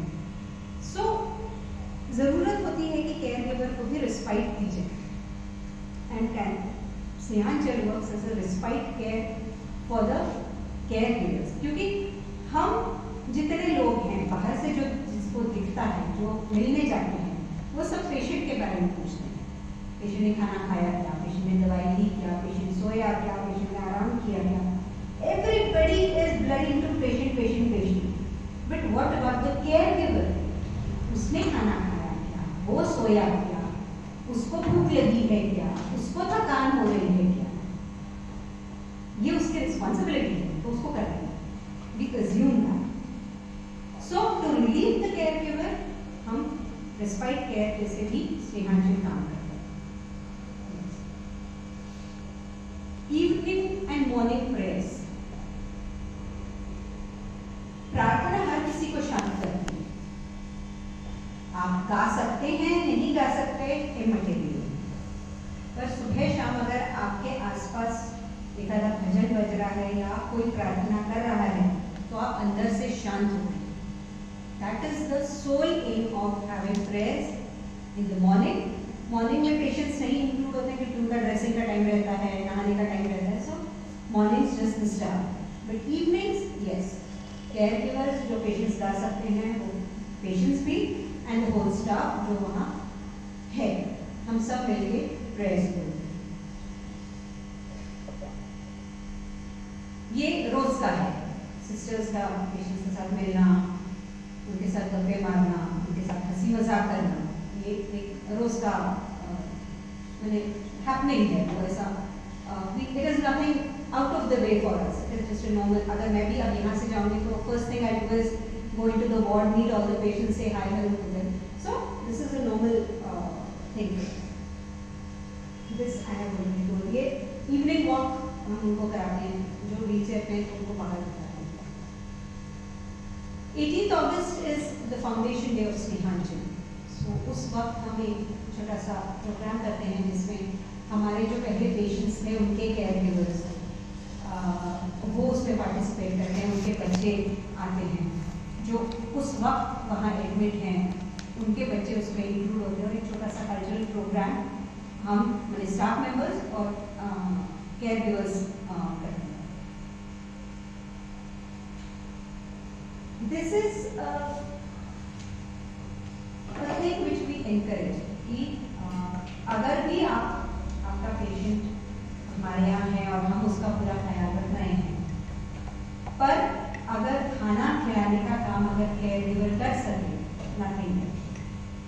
एक नर्स के हाथ से खाना खाना या राइस ट्यूब में से लिक्विड डलवाना और मेरे बेटे ने मेरे को खाना खिलाना और राइस ट्यूब में से डालना बहुत अलग है। It may seem very it may seem very casual to the world. उसमें क्या है? नर्स भी खाने खिला रही है, बच्चा भी खाने खिला रहा है। But the amount of satisfaction that patient has when your own child is treating you या फिर वो नर्स आपको खिला रही है, it makes a lot of difference and we encourage caregivers कि खाना आप खिलाइए। पेशेंट्स के बर्थडेज, पेशेंट्स की एनिवर्सरीज, उनके बच्चों के बर्थडेज, ये सब स्नेहांचल में हम सेलिब्रेट करते हैं। It is a moment of giving them a relief from that stress. और रोजमर्रा के उसमें से उनको थोड़ा हटके फील हो, इस वजह से उनके ये हम सेलिब्रेट करते हैं। Like I said, celebrations cure sometimes treat often in comfort always. This is the philosophy that we follow because we know हमारे पेशेंट्स की उम्र हम नहीं बढ़ा सकते, पर जितनी उम्र है उतने दिन तो हम अच्छे कर ही सकते हैं। We cannot add life to their we cannot add days to their life. We can surely add life to the days that we have. So this is all part of that. ये कानून हमारे यहाँ काफी दिन active थे और इनका ये इकलौता बेटा है। इनकी इच्छा थी कि इनको प्रोग्नोसिस पता था, she had accepted that prognosis केवल एक ही इच्छा थी कि मेरे बेटे ने मेरे रहते तक शादी कर लेनी चाहिए। बेटे से जब बात की गई तो बेटा कहता है कि वो कैसे पॉसिबल है, मेरी माँ मर रही है और आप लोग कह रहे हैं कि मैं शादी करूँगी। हमें नॉट डन। फिर उसको समझाया गया कि तेरी माँ की ही इच्छा है कि जब तक मैं हूँ तब तक मैं मेरे बेटे की शादी देगी। तूने करनी तो गई, आज नहीं करनी, माँ जाने के बाद नहीं करी गई, तो why not do it now and why not give her that moment of happiness. लड़का शादी करके आया, बहू लेके आया माँ से मिलने।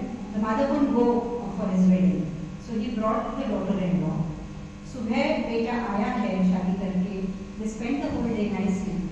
Midnight, that lady left.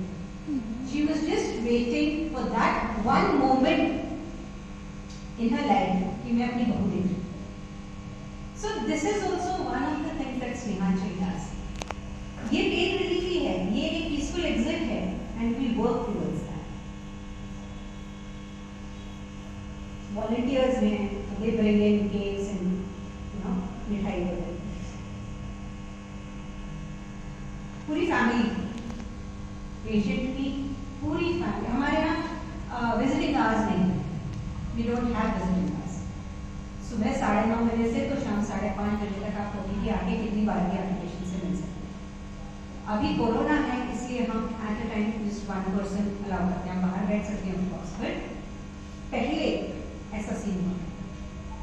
The patient is with his full family, having a fun time, कोई stress नहीं। This is what we aim for. This is what we always aim for. हम ये क्यों कर पाते हैं? इतना सब हम हमारे पेशेंट्स को पेन फ्री कर पाते हैं, तो हम ये क्यों कर पाते हैं? Because one, we unconditionally love our patients. कोई सवाल नहीं।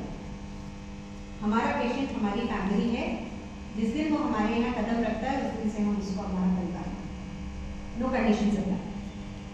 One is that. Second is the purity of our hearts. जो जैसा है हम उसको वैसे ही एक्सेप्ट करते हैं, कोई सवाल नहीं। उन्हें पहले क्या किया था इससे मेरे को कोई लेना देना। आज के दिन में तू तकलीफ में है और मेरा काम है तेरे को मदद करना, वो नहीं करना।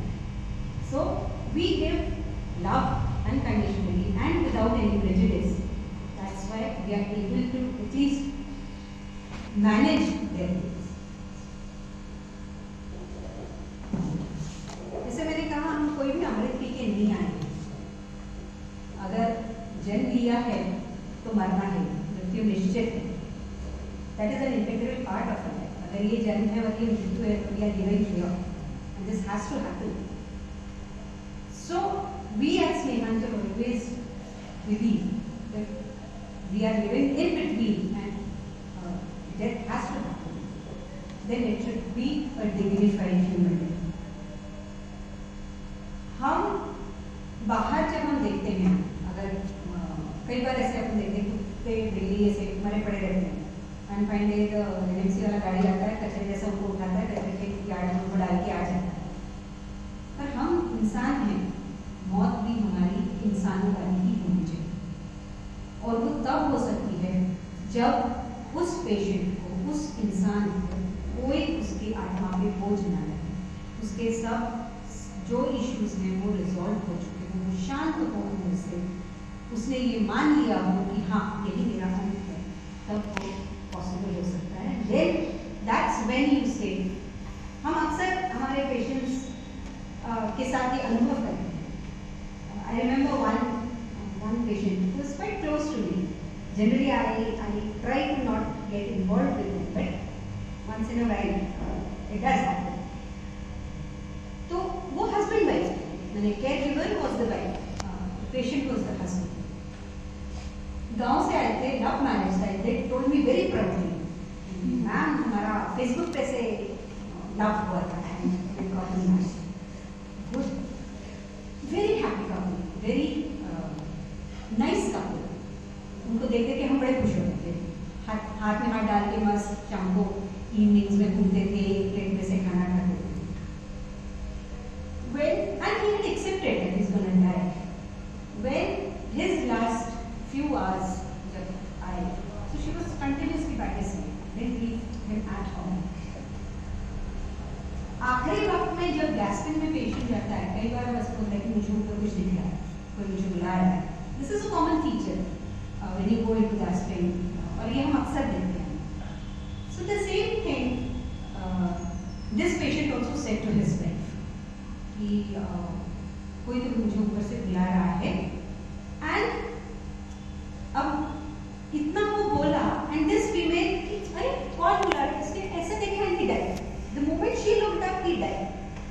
So she came running to me कि मैम ये ऐसे ऐसे बनते हैं, ये तो मेरे को बता रहे थे कि मेरे को कुछ ऊपर दिख रहा है, मैं तो ऊपर ही देख रही हूँ, देखो तो कुछ भी नहीं दिख रहा. How can he die?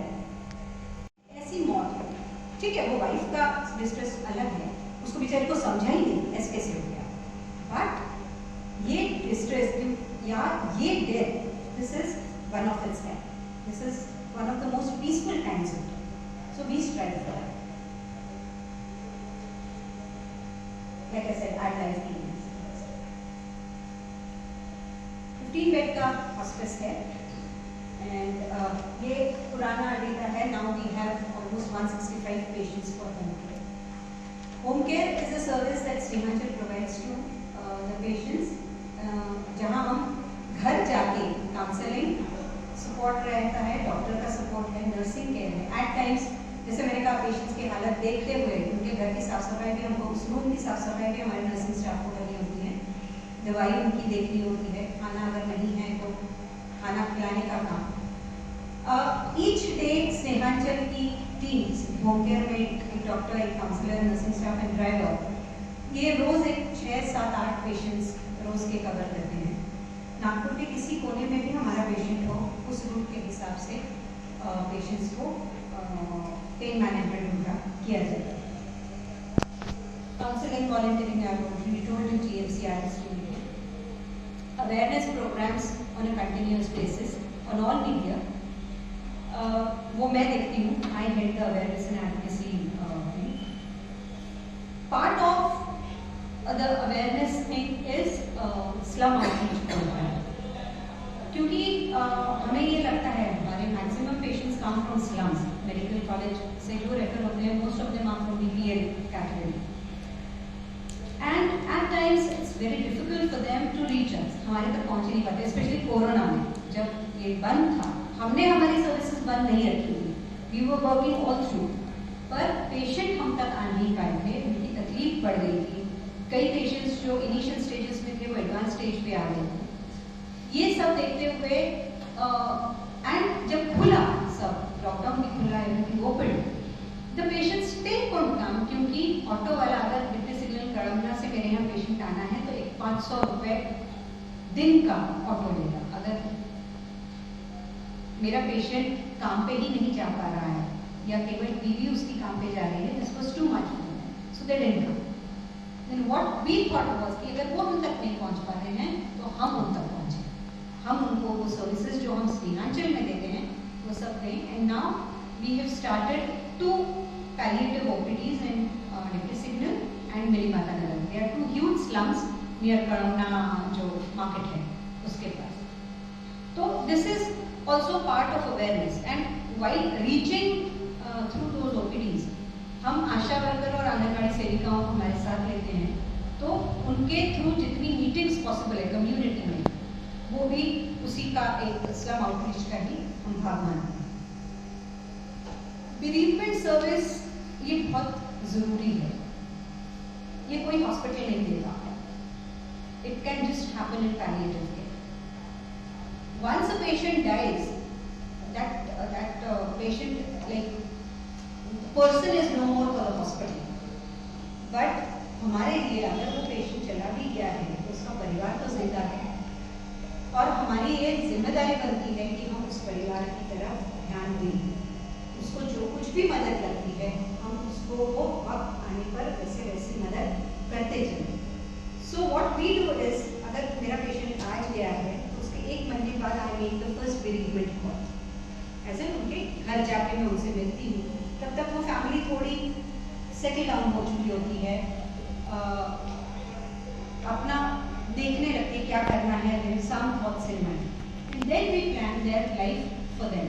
आगे उनको क्या करना है, बच्चों कहीं एडमिशन कराना है स्कूल में तो वो हम कराते हैं। अगर माँ बाप अब दोनों ही नहीं रहे हैं तो बच्चों को जो कोई पाल रहा है, अगर उनको लगता है कि इनको हॉस्टल में रखना है तो वो हम कोशिश करते हैं कि put them in an orphanage और a hostel where they can have their education, they can live their life properly.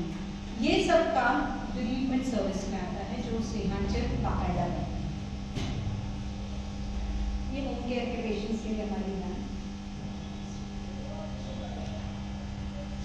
स्नेहांचल is a non profit organisation, charitable trust है।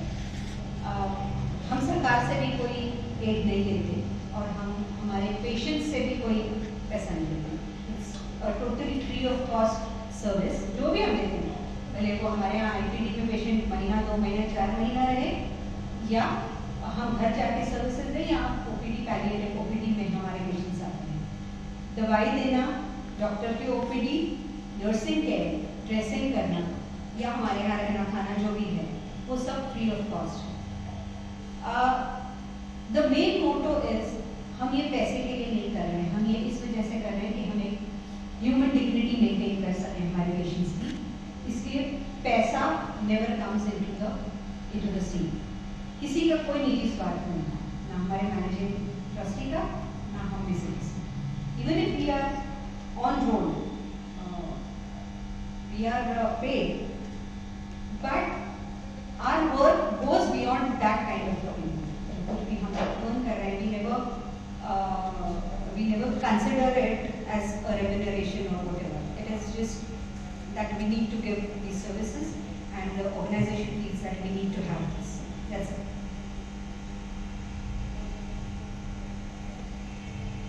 ये बढ़ गया है अब 2006 से जो हम पेशेंट्स कर रहे हैं तो 3-4 हज़ार के आगे पहुंच गया है तो आंकड़ा। होम केयर पेशेंट्स भी बढ़ गए हैं, रजिस्टर्ड जो पेशेंट्स हैं हर साल के भी हमारे बढ़ गए हैं। एक वीडियो पर भी पाठवला होता है।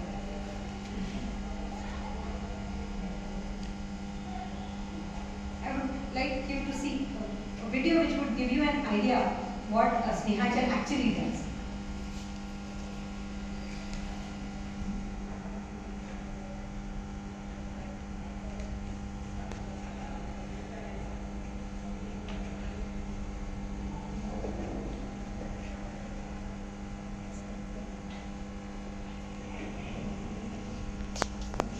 उनसे आगे का बात करेंगे। So you don't have to be in the scene if you don't want to. जरूरी नहीं, पर अगर है पेशेंट तो हम तक पकड़ा पहुंचे। Thank you. And now if you have any questions, you can answer. When I was just going through this, same word pain, which Asha mentioned. Okay. Around 3-4 years. कॅन्सरविषयी महत्त्वपूर्ण अशी माहिती आपल्याला इथे सांगितलेली आहे. तसेच कॅन्सरग्रस्त व्यक्तीला जेव्हा कॅन्सर आहे हे निदानाद्वारे कळते तेव्हापासून निदान प्रक्रियेपासून ते व्यक्तीच्या शेवटच्या क्षणापर्यंतची जी वैद्यकीय आणि मानसिक उपचार प्रक्रिया आहे ती मॅडमने आज आपल्याला इथे सांगितलेली आहे. तसेच स्नेहांचल पॅलिएटिव्ह केअर सेंटरमध्ये कोणते कार्य केले जाते आणि त्याचे महत्त्व मॅडमने इथे आपल्याला सांगितलेले आहे. तसेच स्नेहांचलमध्ये कॅन्सर पेशंटची उपचारादरम्यान काय स्थिती असते, त्यांना शारीरिक वेदना, अशा प्रकारच्या भयानक शारीरिक वेदना आणि मानसिक त्रास होत असतो हे त्यांनी त्यांच्या मार्गदर्शनातून सांगितलेलं आहे. त्याबद्दल थँक्यू मॅम. आणि आम्ही भविष्यात आमच्या क्षेत्रकार्यादरम्यान आपण सांगितलेली महत्त्वपूर्ण माहिती आम्ही समाजामध्ये लोकांना जनजागृती करण्याकरिता नक्कीच त्याविषयी माहिती देऊ. त्यानंतर आजच्या कार्यक्रमाच्या अध्यक्षा डॉक्टर स्वाती धर्माधिकारी मॅडम यांना मी विनंती करते की त्यांनी अध्यक्षीय मार्गदर्शन करावे. बोलना शायद आपके भी फिर से एक डिस्कनेक्ट होके फिर कुछ और बात करने से होगा, लेकिन फिर भी I start with my personal experience of cancer in the sense my brother expired, he was in 11th rather, he expired, he was a cancer patient, leukemia and he was 26th merit in the merit list. Nagpur board में उसका mathematics में 100 out of 100 marks लेके उसने लिया था. मैं ये क्यों शेयर कर रही हूँ of us are counsellors here and उसके लाइफ में काउंसलिंग ने क्या मैजिक किया था वो मैं बता रही हूँ. ही वॉज एडमिटेड इन चेस्टो में था. तो उसको जो भी वहाँ पे मेडिकल सोशल वर्कर्स थे तो उन्होंने उसको पूछा कि आपको क्या चाहिए. He was in 10th time. It was just शुरू हुआ था अगस्त में डायग्नोज हुआ. 15 August he was diagnose and he was taken to Mumbai. तो वहाँ पे पूछा गया उसको कि क्या करना है आपको, क्या चाहिए बेटा. तो बिना कुछ पल गवाए ही यूज्ड टू से आई वांट बुक्स. मुझे तो 10th करनी है, 10th पास करना है मैंने, तो मुझे मेरे बुक्स दो, मुझे जो भी कुछ आप दे सकते हो मटेरियल, रीडिंग मटेरियल वो दो.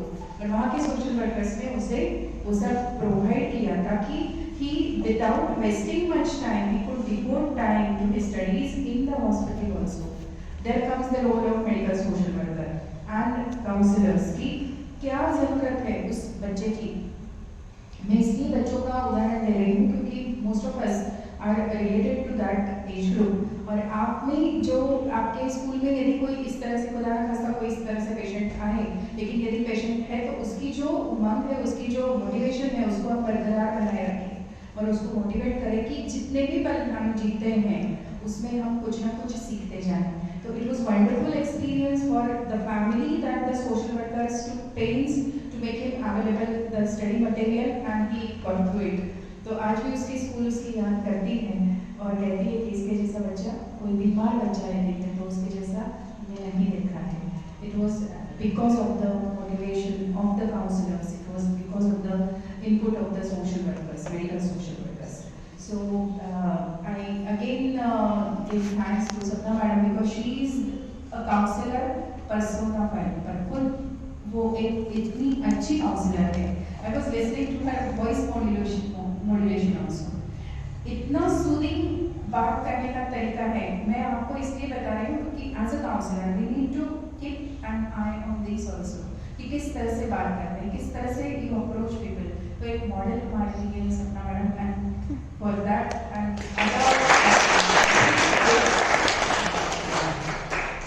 कैंसर के बारे में या जब भी आप कहते हैं तो अरे बाप रे मौत, ये यदि क्वेश्चन हमारे दिमाग में है तो फिर शायद निगेटिविटी फैलेगी.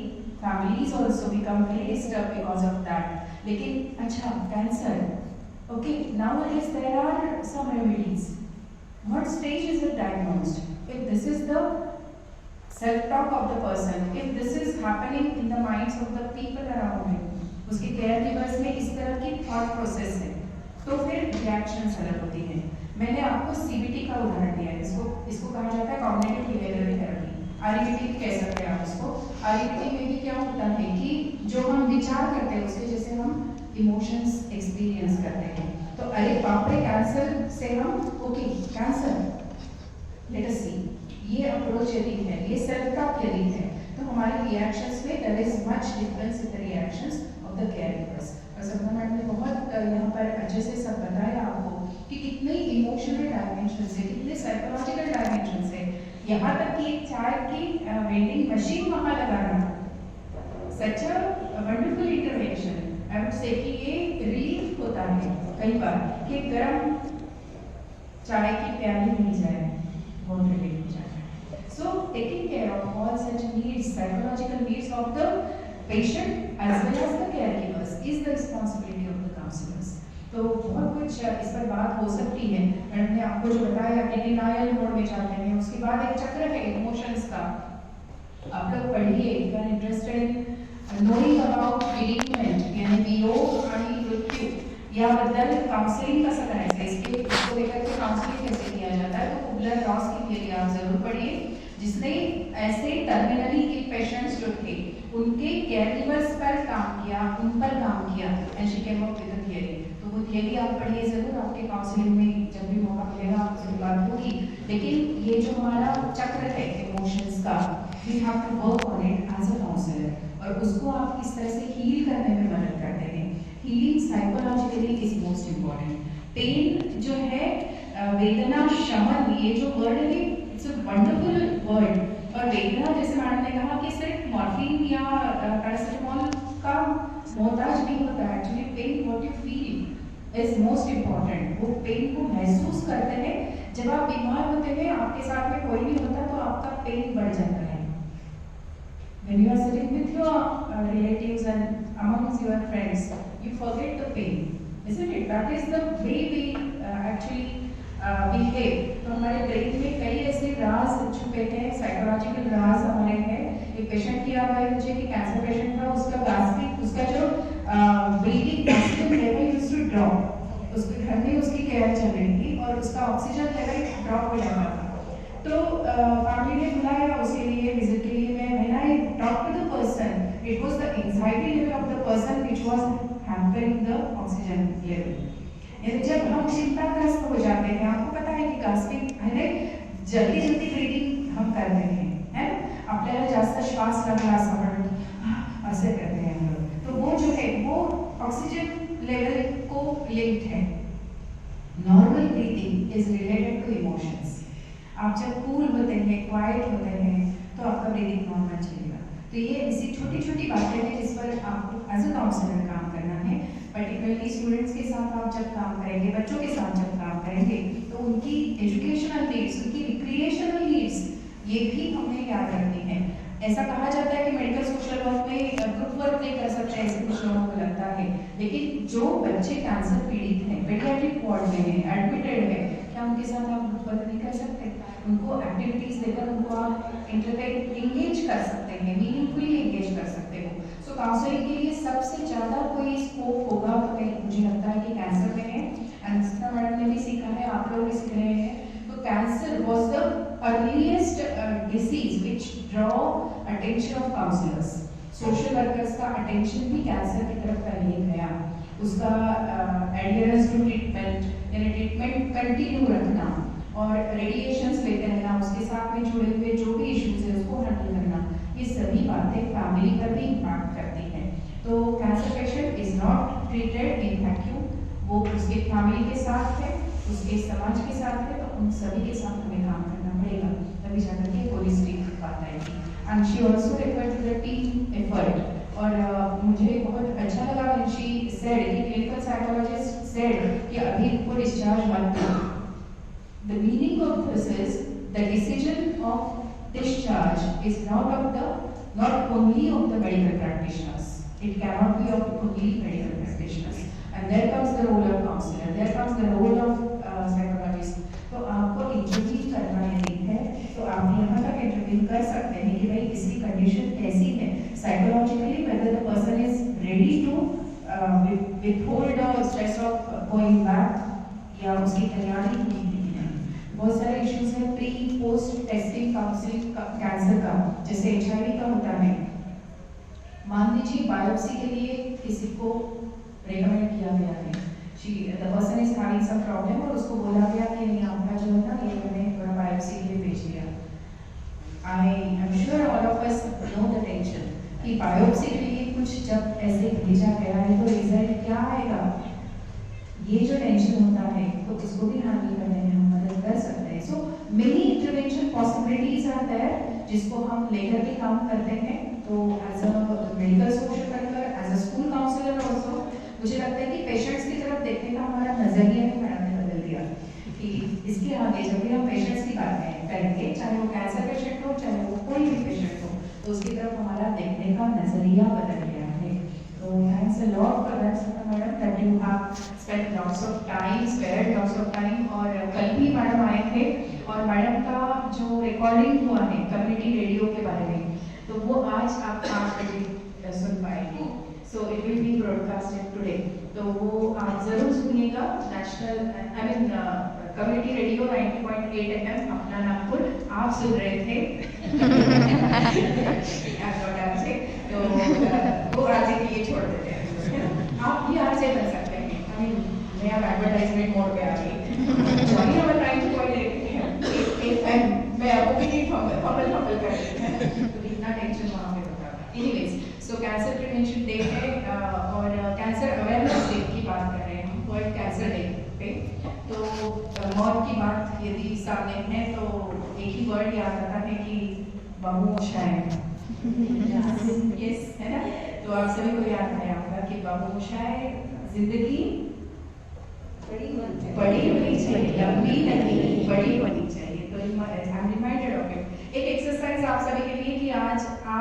एक नेट पे सर्च करो फिल्म्स बेस्ड ऑन कैंसर। मिली से याद आता है आपको काफी कुछ? मिली है या फिर दूसरे श्वास मराठी मतलब कल्पना हो, तो ये उनको देखिए आप। Yes, that was very nice. My childhood was movie, my childhood. Yes, was movie based on the Jackie characters. Chan. After the death of Jackie Jackie Chan. Chan, Jackie Chan. Yes, तो ये सभी जो movies हैं आप please देखिए और उसमें किस तरह से डिपिक्शन किया गया है। हो सकता है आप आपके ग्रुप में चर्चा कीजिए। Shwaas I would recommend because there they have depicted medical social worker interviewing. तो वो एक मूवी है, छोटे बच्चे को आंखों में उसको होता है कैंसर।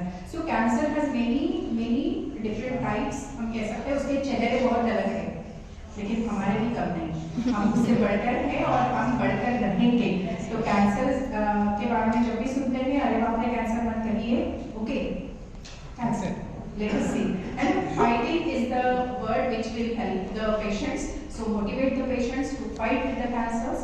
और हमारे आज भी इर्द गिर्द काफी सारे सर्वाइवर्स हैं, तो उनको भी इंकरेज कीजिए, उनको भी साथ लेकर। और ये जो अभी मिसकंसेप्शंस है, मुझे लगता है कि अभी थोड़े कम होने चाहिए थे, लेकिन जैसे सपना मैडम ने कहा कि अभी भी बहुत है इसको लेकर के गलतफहमियां, तो उस पर भी हमें काम करना है। एक ट्रायल होता है मेडिकल सोशल वर्कर के स्टूडेंट से, और आप भी है तो मैं बोल ही देती हूँ क्योंकि बहुत सारी बातें याद आती हैं। Primary intervention, secondary intervention and tertiary intervention 3 levels होती है। प्राइमरी इंटरवेंशन है जब आप प्रतिबंध पे काम करते हैं, प्रिवेंशन पे काम करते हैं, you don't let it happen, है ना, वो एक बात है। सेकेंडरी इंटरवेंशन की बात जब हम करते हैं तो अर्ली डायग्नोसिस होना चाहिए, जल्दी निदान होने के लिए हमको लोगों को अवेयर करना है, लोगों को एजुकेट करना है, तो ये भी एक हमारा काम है। और तीसरी लेवल है कि टर्शरी लेवल, जहाँ पर क्वालिटी ऑफ लाइफ या रिहैबिलिटेशन ऑफ द पर्सन। अब रिहैबिलिटेशन टोटली पॉसिबल नहीं होता, पहले जैसे वो नहीं बन सकते हैं, habilitation of the person, but focus on quality of life of the person, जो हमने बात शुरू की बाबू शायद, so that is referring to the quality of life of the patient. So I am sure all of you will be better counselors, better human beings after listening to Sapna Madam. So thanks to her and from our